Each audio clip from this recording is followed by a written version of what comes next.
In order not to miss the next story, subscribe to the channel below this video, and don't forget to like it and share your opinions in the comments. Friends, you're going to love today's story. I'm sure you will, so make yourselves comfortable and enjoy listening. We begin. I didn't have a woman until I was 19. At 19, shortly after my birthday, I slept with a woman for the first time. Her name was Luba. She was 2 years older than me. We started dating. Luba was a typical girl of easy virtue. Almost every day she drank, played around, cheated on me with everyone. She didn't even miss my friends. It was a ridiculous affair. At manias, I will attach what kept me near her for almost 3 months. After another, rather cynical cheating on her with my neighbor, I broke off relations with her. There were horrible tantrums on her part, tears, requests, and pleas. But, except for disgust, my first woman did not cause me anything. In general, with difficulty, we parted. Soon after parting with Luba, I met my first love, Olga, a name I changed. Our acquaintance was unnatural and atypical, namely, there is a type of girl who sleeps with everyone. Not of their own free will, but by force. Olga slept with a boy when she was 14. She thought it was love. The boy, naturally, didn't love her. He bragged to a friend. The friend wanted to sleep with her too. They tricked her into it. They bragged to others. They wanted to do it too. In the long run, they tricked and threatened her and forced her to sleep with the rest of the group. Then they got fed up with Olga and handed her over to another company, and she began to go around. And it went on like that for 2 years. By that time, Malwa, her trustworthiness, had spread far beyond her company. Almost our whole little town knew about her. My friend and I got to know her.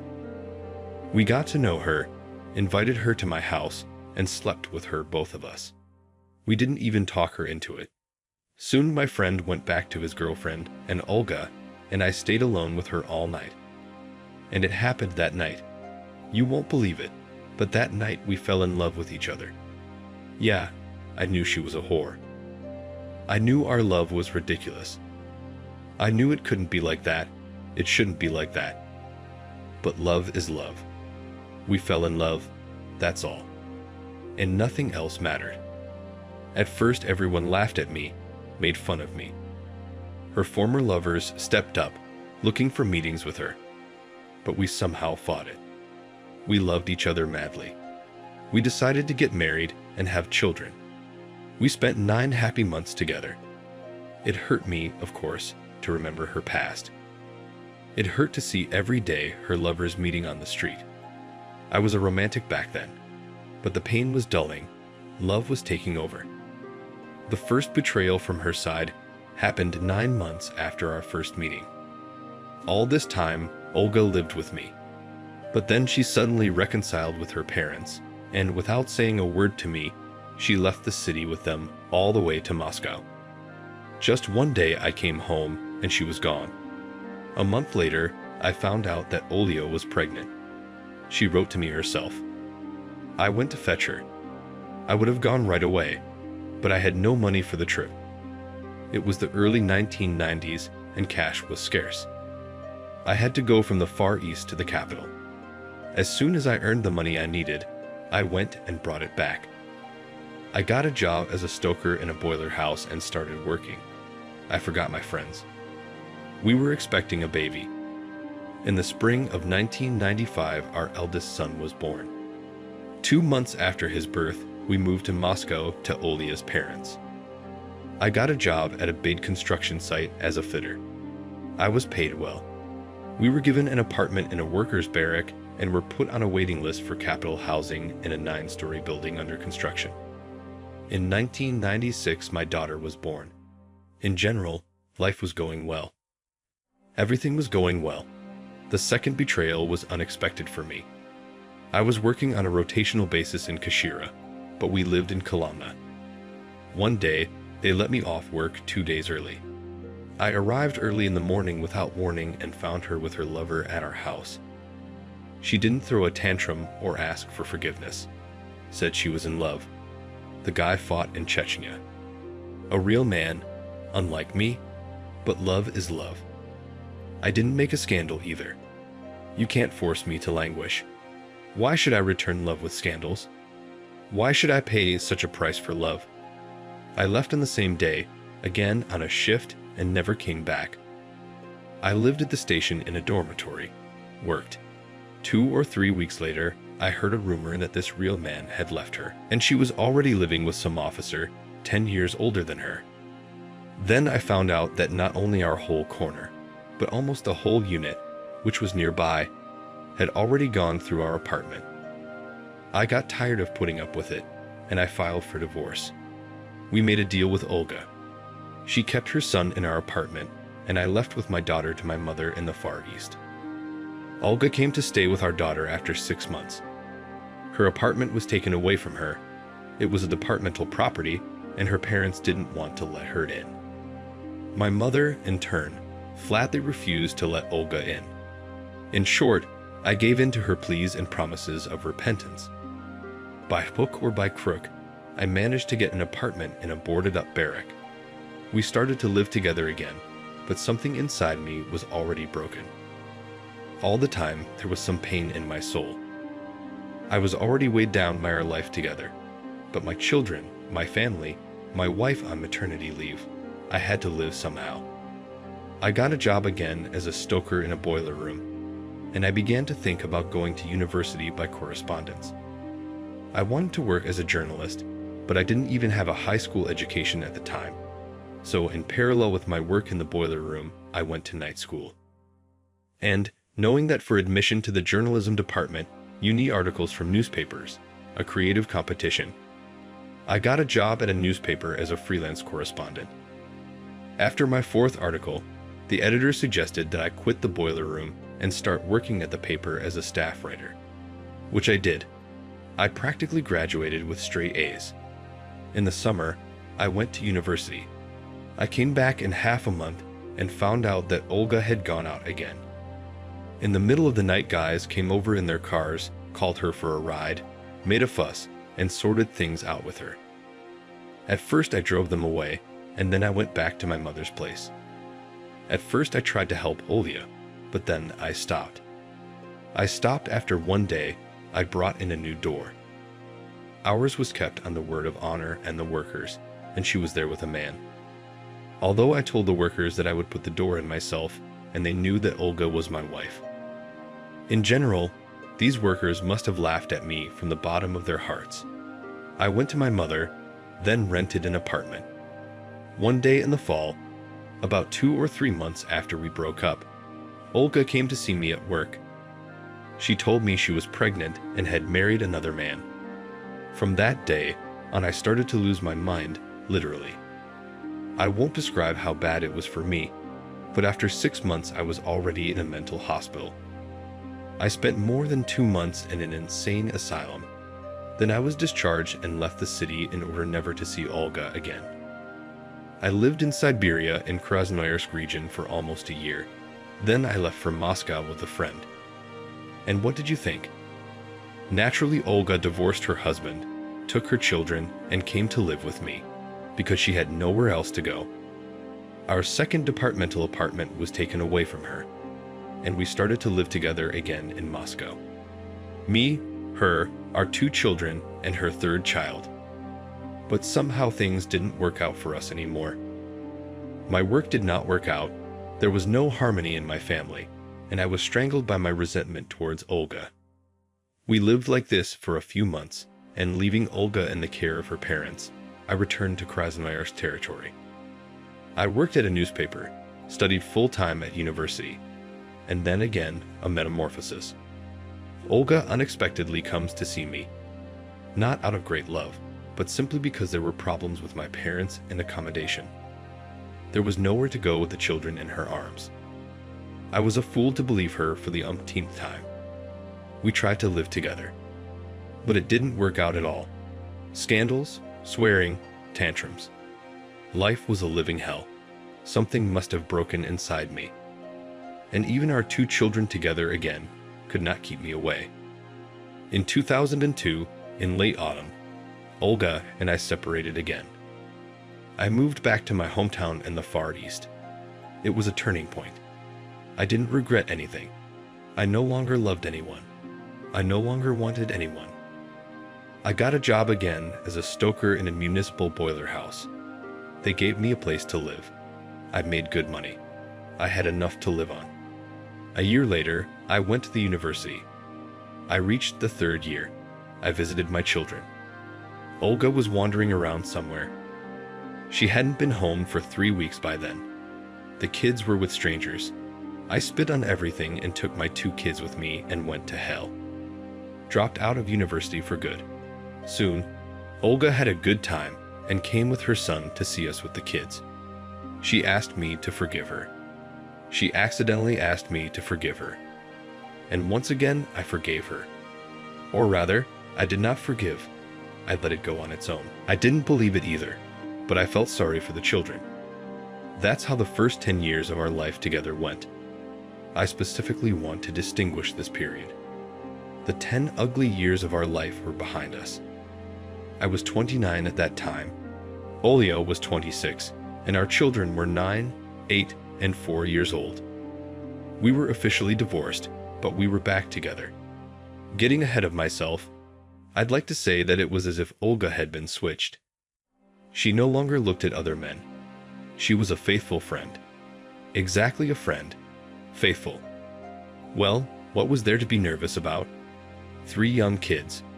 I gave up on everything. I lived for my kids and my family. I told Olga right away, "We'll live together until you go on another binge." I didn't have the illusion anymore. I worked as a stoker, Olga as a janitor. One day, I had the idea to open a company. Olga supported it, and we took out several loans. The business went ahead. From 2006 to the present day, the firm had been flourishing. We got a good deal of money, from time to time. On business trips, I even started seeing prostitutes. I'm writing about it on purpose so you don't think I'm a saint. I didn't care about anything. I knew that Olga and I would break up. I just knew. I was tired of playing it by then. The role of the faithful loser husband. I didn't say anything to Olga, of course. All in all, everything was fine. The children were growing up. The firm was prospering. Olga was a faithful friend and companion in the firm. The firm was run by the 2 of them. But 3 years ago, Olga was diagnosed with cancer. I thought I was going to lose her. It was only then that I realized how much I loved her. So I did everything I could to get Olga out of the afterlife. I was very much afraid of losing her. A miracle happened.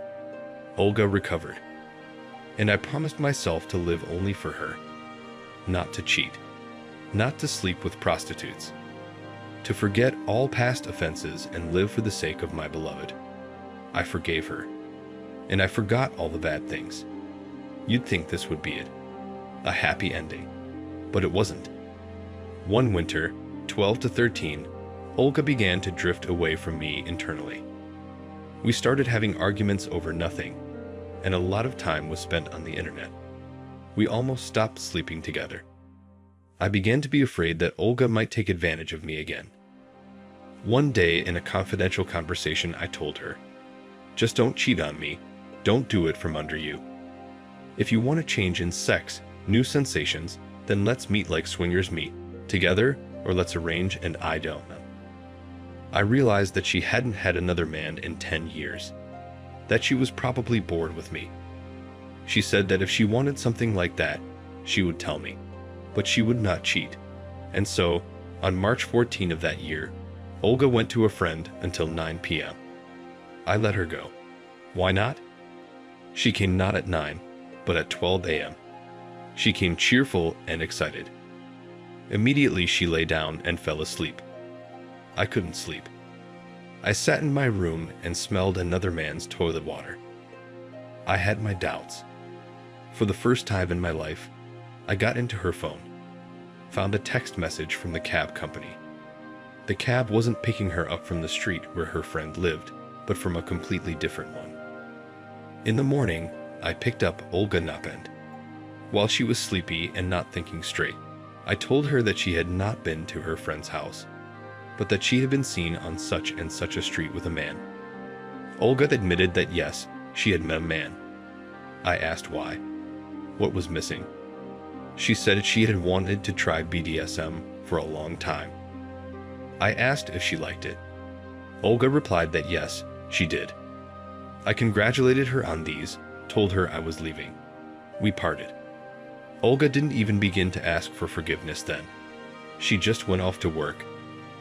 I trusted her in recent years, especially after she almost died of cancer. I knew her passwords and email accounts. Created them myself at her request, but then I decided to break in. Hacked into her email account, found out she was registered on a dating site. Hacked into her profile. Turned out she had been actively looking for a sadistic lover for 3 months.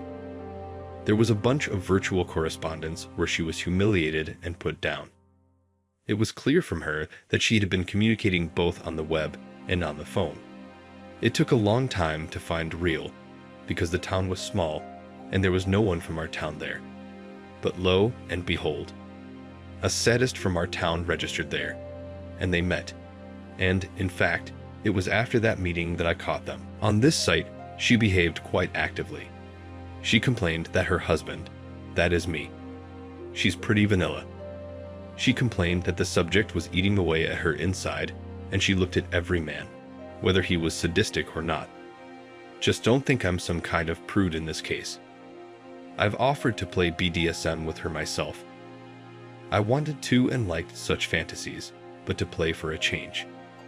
She, on the other hand, apparently needed to get into it head first, or she just wanted to do it not with me. I don't know, and it doesn't matter anymore. Now since spring, Olga is like a substitute again. Tantrums, tears. She says she doesn't want anything or anyone but me, trying to please me in everything. I can see that she is very remorseful. Forgives me to forgive and believe for the last time. Except I can't forgive now. Apparently, I've run out of goodbyes. Now look what we have. One firm between the two of us. Loans are $2 million in debt. Older children, students are studying in another city and need to support. Apartment, 2 dogs, a car, a bunch of stuff together. I am 39, Olga is 36, my kids are 18, 17, 14. And we have 20 years of life together behind us. And we have to give it all up, because I can't live with her anymore. Psychologically, I can't live with her anymore. I'm sick of being cheated on. For the last 10 years, I thought I'd gotten over it. But no. Now we are in the process of divorce. As soon as I've sorted out the company and the loans in 2 months, I'll leave. I'll leave everything to her. I'm going nowhere. No apartment, no family. I probably won't be able to go anywhere. Such a ridiculous life. I didn't write this to get advice. Advice I do not need. I decided myself. I'm writing to the fact that there is a popular belief that the girls of easy virtue are faithful wives. They say they've been through fire and water and won't go out anymore. No, it's not like that. And my life is an example of that. That's why I say don't marry girls of easy virtue. Look for normal women. I'm not saying this out of spite, I'm just warning the young. Respectfully. Friends, dear listeners, you complain to me that the stories are too negative, too tragic. I want something fun, and this case is one of those. Honestly, I confess I laughed. Probably every 5 sentences. True, I wrote down this story for a very long time, about an hour. It took me about an hour. How long did it take? 19.5 minutes, if I'm not mistaken. The story itself. But in the end, I have a great mood, and I hope you do too. And I don't want to resort to uncensored, but I would like to somehow characterize the author of the main character. I can't say it out loud, I'll just give you a hint. It's a word that starts with Q, ends with cold. So there you go. Well, what else can we say about him? I mean, really, it's a total Alice. I don't even believe the story is real. I mean, seriously. Just noticed some bloopers. The author, when he wrote it, apparently didn't care too much about the details. And the first time I teared up right in my voice was when the author was writing. In 1996, my daughter was born. All in all, life was going normally. Everything was good. Yes, exactly everything was good. Before that, all was good. Even now, I can't. I'm sorry. And the next thing I couldn't bring myself to say with a serious face was that my wife had registered on a site for some pervert. And then, but lo and behold, a sadist from our town had registered. That sounds really weird. I don't know, maybe it's funny to me alone, but for some reason I imagined it so peculiarly in my head that this is a certain town, roughly 1,000 people. And there's only one sadist there. And she was sitting there, waiting for him to check in. And then he finally checked in. All in all, there were quite a few moments to laugh at, to lift the spirits. I really hope that you too enjoyed listening to this story, laughed at himself there, and remained in good spirits after listening. If you like these stories, they are on the internet. You can find them. Write in the comments. I'll look it up. Why not? Well, do not always take everything seriously, really. Not always to talk about life and so on. And here it is necessary to rest.